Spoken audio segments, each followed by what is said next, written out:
Hello. Today or the next video is the renin angiotensin aldosterone mechanism, how it works.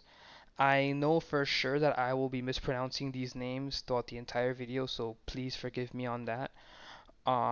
It was hard to type them as it is, so let's get started.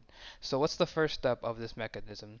So eventually what the entire purpose of this mechanism is when your blood pressure gets really low, this mechanism goes into play to help regulate your blood pressure, all right? So when your blood pressure drops, it's detected by the baroreceptors in your aorta, and then what happens is it transmits the signals to your brainstem, and it causes different kinds of reflexes or different kinds of reactions in your body to help regulate your blood pressure to bring it back to normal. All right.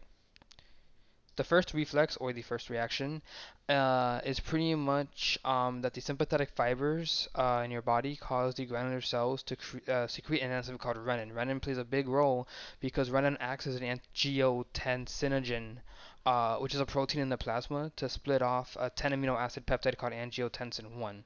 So that comes from, if I'm not mistaken, the liver. So what happens is angiotensin converting enzyme from the lungs remove the two amino acids and it forms angiotensin 2. Angiotensin 2 is pretty much the main, from what I understand, it is the main sort of it is the main cause of helping to regulate your blood pressure because that actually splits into it crawls like a chain reaction that splits into different things to help regulate the blood pressure. So what angiotensin 2 is obviously helps restore the fluid volume and your blood pressure.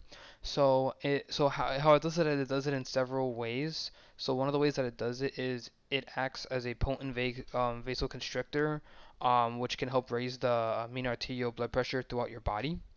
Um, in the kidneys, what it can do is that it actually constricts the afferent arterioles and not as much, but the afferent arterioles as well.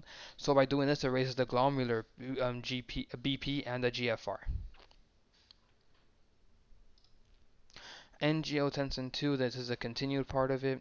So another thing that it does, the constriction of the afferent arterioles lowers the blood pressure and the peritubular capillaries downstream from them. So it lowers the blood pressure arterioles, and then what that does is that helps lower the BP in some of the capillaries. It also helps to stimulate the adrenal cortex to secrete aldosterone, which promotes sodium and water reabsorption, which takes place in the ducts. It also stimulates the posterior pituitary gland to secrete antidiuretic hormones, which antidiuretic is anti-P, like you called it in class, which promotes water reabsorption in the collecting duct, like I mentioned before.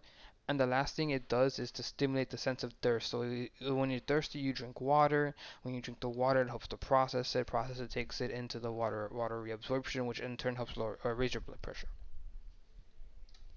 So essentially what this is meant to help raise your blood pressure when it falls low, and does it through different means that are created by angiotensin 2. Angiotensin 2, as I mentioned before, is created from the angiotensin converting enzyme, which was created by the angiotensin 1, which is created by renin. So it's like all a chain reaction that's caused. So all of these come together and it helps do all of this, which in turn lowers your blood pressure. So that's about it. This mechanism was pretty interesting to read because I didn't really know how your blood pressure is ever lowered or raised. I always thought that was done with the heart, but it's actually interesting how it's like different parts of the body that kind of come together to help lower this. So that's pretty much it. Thank you and take care.